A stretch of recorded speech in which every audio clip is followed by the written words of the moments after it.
Hello, welcome to Read Red. Today I have another book haul video for you. Again, if you have been following the last couple of videos that I've been uploading, I am sorry that I haven't uploaded a video on a specific book. I am still working my way through the Bible. Last check-in, I was up to Jeremiah. I am now in the New Testament. I've read the Gospels, I've read Acts, and I am about halfway through Romans. I do think I'll be finished with enough time to sort of release a video on a specific book for next week, but yeah, I do hope you'll forgive me that it is taking so long to get another video on another specific thoughts and comments video on just any particular book.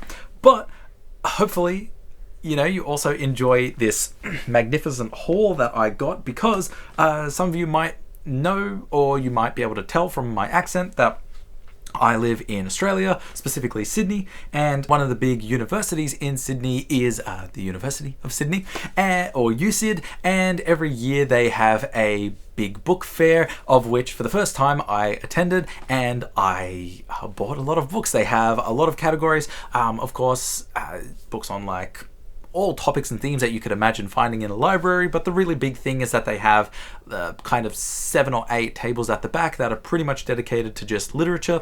And yeah, I went through hunting and picking to try and find some goodies, and I wanted to share it with you because I actually went twice. I went yesterday with my partner and we each kind of grabbed a bunch of books, and then I went again today to double dip because I had a feeling that I'll hopefully find some other stuff.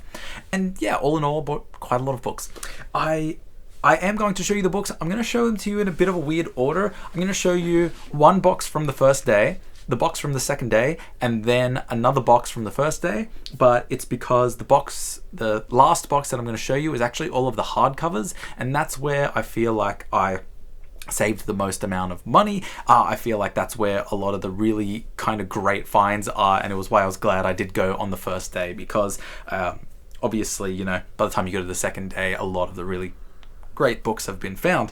But anyway, I'm going to start showing you books. Like, these aren't ordered in any particular order, just how they are in the box, and I've got 3 boxes to get to, so I'm going to try and keep it short with each book, talking about what it is and why I got it. First up, The Autograph Man by Zadie Smith. This seems to be brand new, although it was obviously printed a while ago. I don't think it's been read. This sticker says 3 for $25, but alas, I actually got it for $3, 3 Australian dollars. And if you'll know, I read and made a video on White Teeth. I really loved it. I'm slowly collecting more Zadie Smith books, so I have NW, and I also want to get Swing Time, and she recently released The Fraud, so yeah, I'm pretty keen to read a lot more of Zadie Smith, and yeah, thanks to my partner for spotting this as a basically brand new version for $3. Next up, another Penguin that seems to be brand new, Love in the Time of Cholera. I haven't read any of Gabriel Garcia Marquez, but I do own 100 Years of Solitude. I believe I own 100 Years of Solitude. Yes, I do own 100 Years of Solitude, and so yeah, I grabbed this other one, also $3, also pretty much new. Agatha Christie's The Moving Finger. I don't know anything about this. This was one that my partner got for herself. I'm not the biggest fan of detective novels, but she does enjoy them, so she grabbed this for herself, and it was $3. Sensing a little bit of a theme. Okay, next up, Thomas Bernhard's Extinction. This is the first one where, we're starting to see, obviously, there are some older books. They've got a bit of wear and tear on the pages, but it doesn't look like there's any marginalia. It looks like everything's in order. I don't know anything about this book, but I read and really liked and made a video on The Loser. So, yeah, I was keen to read more. Bernhard, this cost me $2. Moving on. Toni Morrison's Sula. This looks like most of the wear is sort of on the back or just like coloring and whatnot. A price sticker has been peeled off. It looks like the pages are all in really good condition, and I have read Morrison's The Bluest Eye and Beloved. I liked both of them. I kind of liked The Bluest Eye more, but yeah, again, thank you to my partner for spotting this for $2 in really excellent condition. Very keen to read more Toni Morrison. Okay, so for the most part, I didn't want to buy books that I already owned because, you know, usually like if I already own them and I haven't read them, then I probably bought them new, and so they're in like good condition. And I just wanted to kind of save my money to buy things, to buy new books. But I saw this and I really couldn't help myself. This is a 2000 vintage version of Pynchon's The Crying of Lot 49. I really loved this book, and seeing this cover, like this cost me $2 as well. It just looks so charming. I've never seen this cover for The Crying of Lot 49 before, so I snagged this up. Looks a bit, you know, old and worn, but I don't think it's been read or marginaliaed in. So yeah, did want to add this to my collection because I really love Pynchon, and especially really loved that novel, or that novella, I guess. Okay, this is a cool one. This was not for me, but I'm kind of jealous actually, is that my partner found a version of Pride and Prejudice that looks like a journal. You know, you undo it, but you open it up, it has some essays on the book, but it does have actually the book in there, which is very cool. It's a kind of nifty little version of Pride and Prejudice. We both have read the book and we really enjoy it, so she's gonna add this to her collection. But yeah, a great copy of Pride and Prejudice, and this cost us $3. Okay, another double dip, Fathers and Sons by Ivan Turgenev. This I already own, and I already am going to read it, but my partner and I are in a book club where we're going to be reading this, and she wanted to have her own copy. So for $3, slightly used version, we got Fathers and Sons, and I'll quickly double check, but I think it has more than just Fathers and Sons in it. It looks like it has some essays as well on it, which is really cool. Kind of a bit more definitive collection. $3. Okay, this was one of the really unique ones that I was really happy I found. This was something a bit earlier. It's got some wear and tear. It's looking a bit old, but John Barth's The Last Voyage of Somebody the Sailor.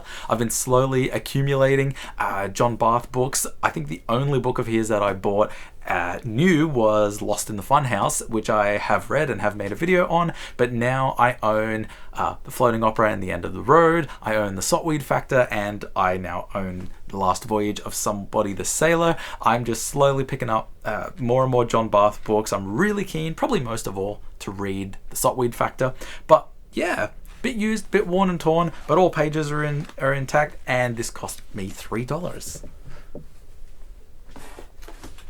This was a blind pick, so I don't know anything about John Dryden, but this is the poetry and the fables of John Dryden, or the poems and fables of John Dryden, for $3. I had just heard that Dryden is somebody who is well regarded in English poetry on a maybe similar level to Milton. If there are any particular poems within this collection that you recommend, I'd be happy to get your recommendations. But I think, yeah, I also kind of knew that when Samuel Johnson made his dictionary, he used a lot of examples from Shakespeare, Milton, and Dryden. So yeah, for a pretty sizable collection, the pages aren't too like yellow or anything, and $3. Got some poems and fables of John Dryden. Okay, this was a very cool one. This is not the first time you're going to see, or this is not the last time, it is the first time you're going to see this author. I got a pretty new looking edition of The Prague Cemetery by Umberto Eco.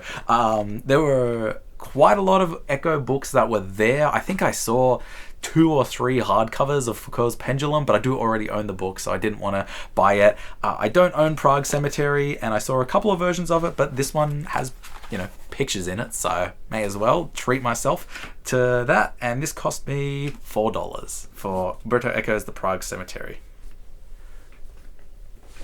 And lastly, from box 1 of 3, this is called Rogues, and my partner got this because I think it cost us $3, and I think if I'm correct, it contains it contains a story by Patrick Rothfuss about one of the characters from The Name of the Wind. I think it has the lightning tree by Patrick Rothfuss. So that'll be cool to read because we've both read both of the Kingkiller Chronicle books, and she also is a fan of Neil Gaiman, and there's some Neil Gaiman in here. So yeah, it just seemed like a kind of fun compendium to grab. $3 for a book this big. Yes, used, but no marginalia. The pages are in great condition. So yeah, can't complain. I'm going to move on now. We're going to jump to the future or earlier today. And I'm going to go through the books that I bought this morning. So again, not in particular order, but I found a little hardcover of Knausgaard's Why I Write, which is cool. $2 fiction critiques. I mean, there's still a price tag on the back that says $28, so I already know sort of how much I've saved. But yeah, a little essay on why Karl Ove Knausgaard writes. Happy to have. This is a really cute edition, kind of yellow to the point of being orange pages, but Yasunori Kawabata's Beauty and Sadness. I did read Snow Country. It was a book that I really enjoyed, but I don't know if I sort of processed it enough to want to make a video on it. But I did like Kawabata's style, so when I saw this for $2, I picked it up. Kobo Abe's The Secret. It's called Secret Rendezvous. If you know my channel, you'll know that I have read from Kobo Abe both The Woman in the Dunes and The Boxman. The former I liked, the latter I really, really liked. So as soon as I didn't even see what the title of the book was, I just saw Kobo Abe's name poking out from the top of like some other books, and I just grabbed it and looked at it later, and I was like, oh, Secret Rendezvous, cool. It's nice to know that it's one that I've actually heard of. But yeah, got a Kobo Abe book for $2. Nikolai Gogol, The Complete Tales of, Volume 1, which always feels like a little bit of an oxymoron for me. But yeah, this seems to just have like a bunch of short stories from Gogol. I'm looking as well and seeing that in Volume 2, it has some of his more famous stories like The Nose.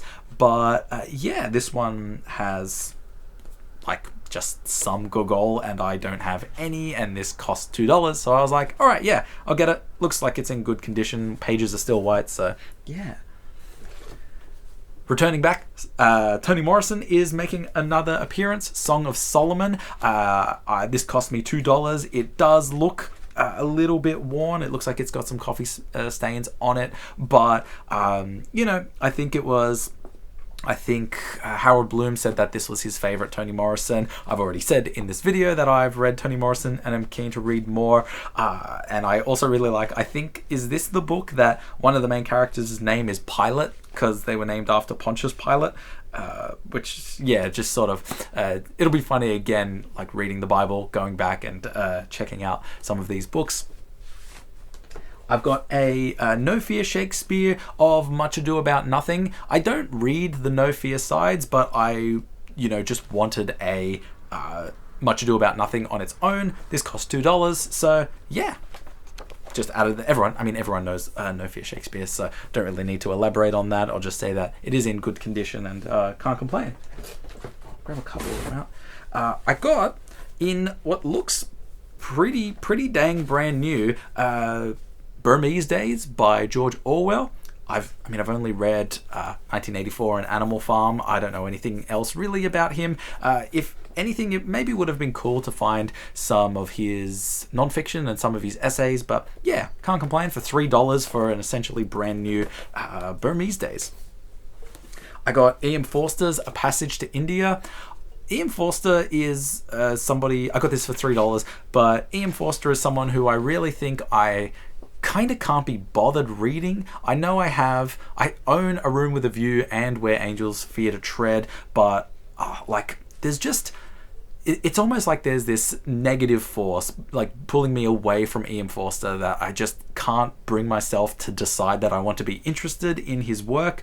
But if I do decide to just kind of read a work for the purposes of the canon, I'll probably read A Passage to India, which is why I picked this up. It's Penguin Classics. It's pretty new. There's some dots on the pages, but yeah, looks to be in decent nick. Runaway Horses by Yukio Mishima. I've read, what have I read from Mishima? Sailor Who Fell from Grace with the Sea, and I have also read Confessions of a Mask. I believe I made a video for Confessions of a Mask. This cost me $2, and I've seen this around. I've thought about buying this. I really, really like this cover, and I was willing to kind of compromise on the fact that the pages are a bit worn, just because this is an awesome cover. So I wanted to grab this for $2, and I've added some more Mishima to my collection. We're digging a little bit deeper now. I found Wittgenstein's Nephew by Thomas Bernhard, an author who I've already talked about in this video. Cost me $3, good condition. And another blind pick, not blind, I've heard the name, but The Rings of Saturn by, I know I'm going to pronounce it W.G. Sebald. This cost me $2. It looks like it's in good condition. I bought a vintage edition of To Kill a Mockingbird. I haven't read it. I didn't have to read it for school. I figure I may as well, but it was also the sort of book that I feel like I'd absorbed enough through cultural osmosis that I already knew what it was about, and I was not going to pay full price for the book, so I'll pay $3 for it. Pay $3 for it. And this was a blind pick. I don't know anything about Maurice Blanchard, except that books like his books Thomas the Obscure, and I had heard the Sirens song before, but Maurice Blanchard seems to be talked about by like Chris Vere at Leaf by Leaf and Seth from Waste Mailing List, and I think even Noah at Everyone Who Reads It Must Converse has talked about Maurice Blanchard. But yeah, it's just a name that I recognize. This is $2. It's essay collections. There's essays on reading Kafka, Literary Space, The Essential Solitude. I think there's also an essay on Rilke and death. So yeah, this seemed really cool. And I just had a gut feeling that Blanchard was going to be a kind of rare author. So I figured I would just pick this up just to have it. Okay, and the last thing from the second pile. This was like, I'd seen a couple of them lying around, but I was like, I'm really not going to buy it. I just can't be bothered. However, I actually ended up leaving today, spending $6 and purchasing the complete In Search of Lost Time. So I got in this edition, which I believe is translated by Terence Kilmartin, and this one has the first 2 books, this second volume has the 3rd and 4th book, and this last one has the last 3 books. Yeah, it was sort of like I think I just saw an Italian translation of Sodom and Gomorrah, and I saw a couple of versions of it, of just miscellaneous books from In Search of Lost Time lying around. But while I was digging through a box, I saw 1 and 3, and I was like, wait a minute. And I just dug around, and I figured, hey, I'm gonna $6 to own the complete In Search of Lost Time. These pages are old. It's been used. It doesn't look like there's any marginalia. The font size is big, and it's the complete In Search of Lost Time. How am I not gonna buy it? So yeah, that was today's really, really big win. But anyway, those are the last of the books from today. I'm going to do a rewind time and jump back to yesterday. These are the hardcovers, and this is where I got some of the really, really cool stuff. So we're coming to the end of the video now. We've only got less than 10 books. This one, it's maybe not as exciting. It's Histories and Poems of Shakespeare. I only got this because I wanted a more handheld, portable copy of his sonnets, and yeah, this cost $3. It includes the sonnets, but it also has A Lover's Complaint and some other, The Tragedy of King Richard III. So I can ignore that stuff. I really only wanted this to look at the sonnets. So yeah, I picked up this hardcover of Histories and Poems of Shakespeare. Next up, I was digging around. I so wanted, like, if I could have found it, I really would have bought another copy of Waiting for Godot, but because I read, like, I have that just in a complete dramatic works of Samuel Beckett, but I wasn't able to find it. I did, however, find a hardcover of Dream of Fair to Middling Women by Samuel Beckett for $3, and I think, if I'm correct, this is short stories, or it is the first novel that he published. And it kind of, when he was really still in an active relationship and engaged with James Joyce, if correct me if I'm wrong, but yeah, because the funny thing with Dream of Fair to Middling Women is, while I was overseas, I saw this book a couple of times and I was like, do I want it? And like, I maybe regretted not getting it, but it was kind of like it came back to me and transformed, metamorphized into a hardcover version, and for like a quarter of the price that I would have spent over there. So Dream of Fair to Middling Women for $3 by Samuel Beckett. Next up, this is one that it didn't even occur to me how awesome and exactly for me this book was. Joseph Campbell's Mythic Worlds, Modern Words. Joseph Campbell on the Art of James Joyce, and this looks brand new. It is $6, or I bought this for $6. I happen to know that this is going for kind of a bit more expensive on like Amazon, and he basically is kind of talking about his own like hero with 1,000 faces theories and stuff, but he goes through I don't think he goes through Dubliners, but he does have a chapter on Portrait of the Artist, a big chapter on Ulysses, and a big chapter on Finnegan's Wake. If you don't know as well, Joseph Campbell actually wrote the skeleton key to Finnegan's Wake. So of course he was kind of very engaged in James Joyce, and picked this up for $6. Couldn't believe it. Next up, on the one hand, this is an excellent deal. On the other hand, I feel slightly gypped. Melville Biography, An Inside Narrative by Herschel Parker. So, if you were a casual book perusing buyer and you saw on the side the words Melville Biography, I believe it wouldn't be too far of a stretch for you to look and think, hey, this is a Melville biography. But alas, it is not, because Herschel Parker wrote a 2-volume biography on Herman Melville, and this is the story of him writing that biography. Now, it's still for an amazing price. I bought this for $4, and I found the exact same book on Amazon for $97.